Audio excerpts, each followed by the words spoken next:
I'm Trish Morris, and this is UN News. 42 civilians were killed, with an unknown number in critical condition, in an unprecedented attack on the New Delhi subway system that has left the world reeling. New information has been released by the Indian government on the possible origin of these threats. Indian officials have said that while they are not releasing the evidence, they claim to have discovered that the terrorist attacks are tied to the ISI, which is the Pakistani intelligence agency. What consequences this may have on the already unstable relationship between India and Pakistan is yet to be seen. And now we go live to a high-ranking official of the Ministry of Home Affairs, John Morrison. After a thorough investigation of the attack on the New Delhi subway system, the government of India has discovered evidence that indicates this was not an isolated attack. More attacks are planned by these terrorists on other crowded areas in major Indian cities. The execution of this attack and the use of sarin gas indicates that the terrorists are well organized and have financial backing.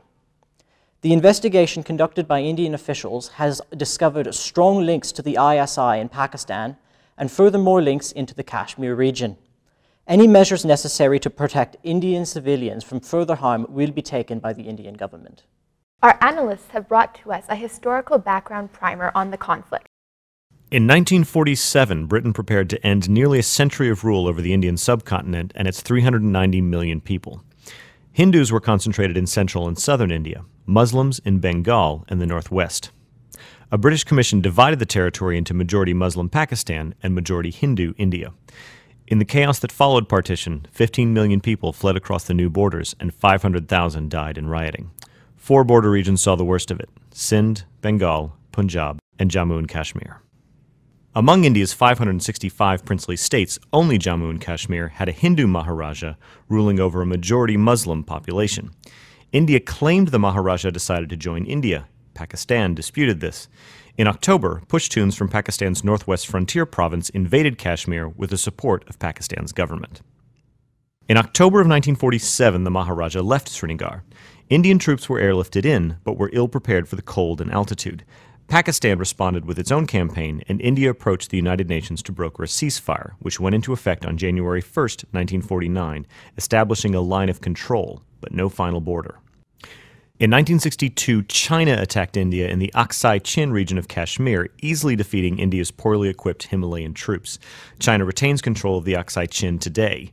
3 years later, encouraged by China's success, Pakistan sent troops across the line of control dressed as Kashmiri locals.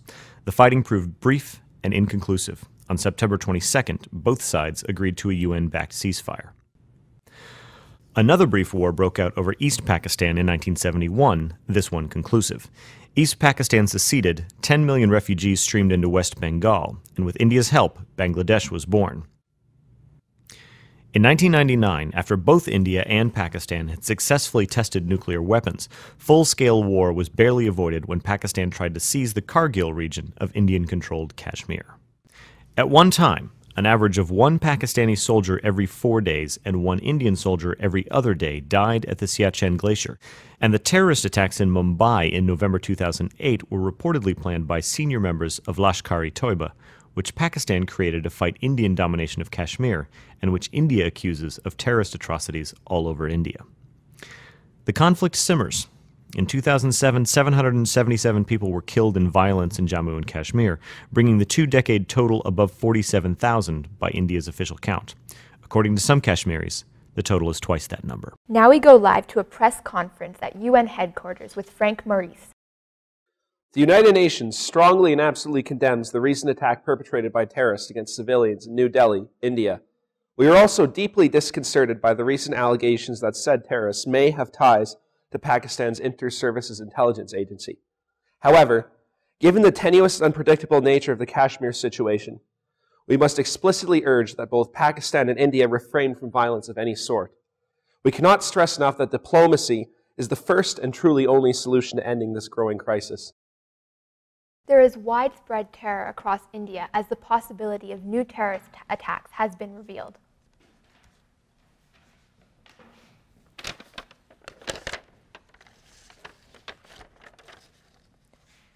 We have just been notified that the Indian troops are advancing into Kashmir.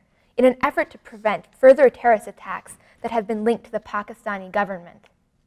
Stay with us as we follow the unfolding conflict. This is UN News, and I'm Trish Morris.